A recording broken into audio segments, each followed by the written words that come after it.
Hi, today I'm going to be briefly walking you through my VCE Visual Communication Design Folio, which was accepted into Top Designs 2020. My client was a mindfulness company interested in the promotion of mindfulness and well-being, specifically through promotional material and the fit out of physical spaces, and my target audience was university students.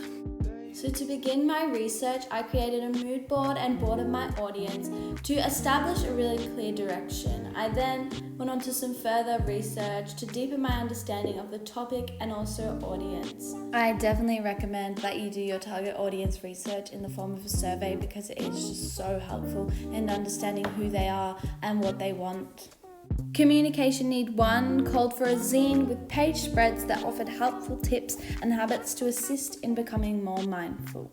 As a part of your research, it's super important to include both primary and secondary sources. For me, primary included those sketches, but also tickets and tags and things like that, which really inspired me.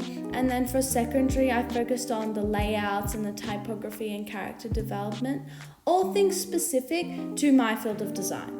Another criteria is to be continually drawing back to design thinking techniques. So here I've used PMI, a brainstorm, my annotations, and previously the research spectrum.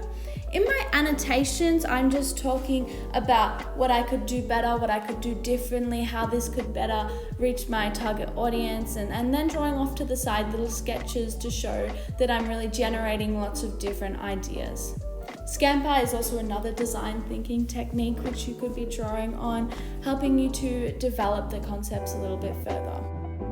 The development stage of the VCE design process asks you to develop multiple concepts. So first of all, I developed my characters using a range of media, methods and materials, which is actually a part of the criteria. I've also done so in my second concept using paper, paints and digital technologies. So here we have my third concept, type. I pretty much developed this in a really similar way with the medias, methods and materials. But whilst we're here, I also wanted to stress that annotations are still important. They're so important throughout your whole folio. So many marks come from annotations. So just make sure you're talking about how it can satisfy the brief better, how it can satisfy your target audience better, and also just how it can be aesthetically better. So following this, I combined all of the different concepts to show how they would be working together to create one final product, my zine. I also used screenshots to show my development of how it was going and what I was changing and how I was doing it, just to show my process. Now onto the refinement stage. Here you're kind of just tying up loose ends, finding any gaps, really making sure it hits every nail on the head on your brief. Your pitch is super helpful with this in getting an outsider's opinion, and screenshots are also great in showing the little tweaks that you're making to just make it perfect. And then you also want to talk about the construction and how you made your final. So obviously this is going to be different depending on the design field you chose. I chose communication, so that's why it's like that. This is my final product. This is a layout of all my zine spreads, and this is my zine, a little flip through for you. Enjoy.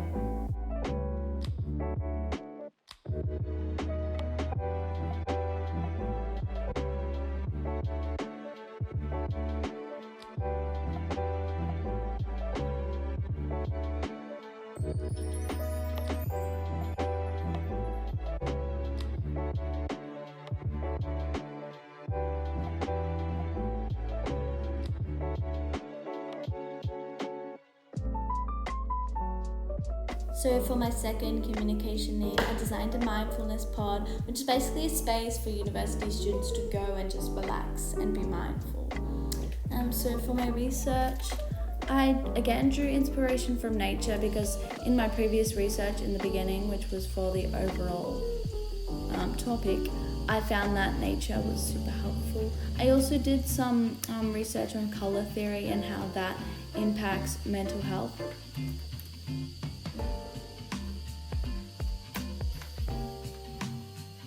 I then did some more primary research, and in this I took photos of random fruits and vegetables and drew inspiration from this, and that just shows that you really can get your inspiration from anywhere. Just make sure your folio is wide and varied. Here we have some more examples of design thinking techniques, so idea box generation and Scamper, which is super helpful in thinking about your designs in just ways that you would not have thought of them before. For my development, I put it to the class to decide which concepts I was going to choose because I'm indecisive.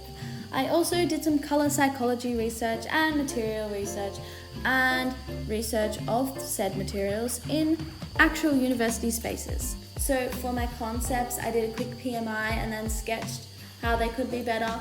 And whilst for here, I also wanted to stress that depending on what you're designing, how you do this can be different. Like for this one, I did the 3 concepts and then I chose my favorite. But for like my previous folio, I developed 3 concepts and then put them all together. Now onto the refinement stage. Again, this is really specific to what you're designing. So for me, it was like ergonomics and like light and privacy and things like that because I was doing industrial design. And again, similarly to my last folio, following the same structure, I then talk about the construction of my model. So I created like a miniature version and then my actual model. I also made some trees and then I decided that they looked terrible. So I wrote that in my annotations that they looked terrible and then I didn't use them. So that is my folio and my final model. I really hope you got something out of this video. Thank you so much for watching, and if you have any questions, just comment them down below and I will be happy to reply.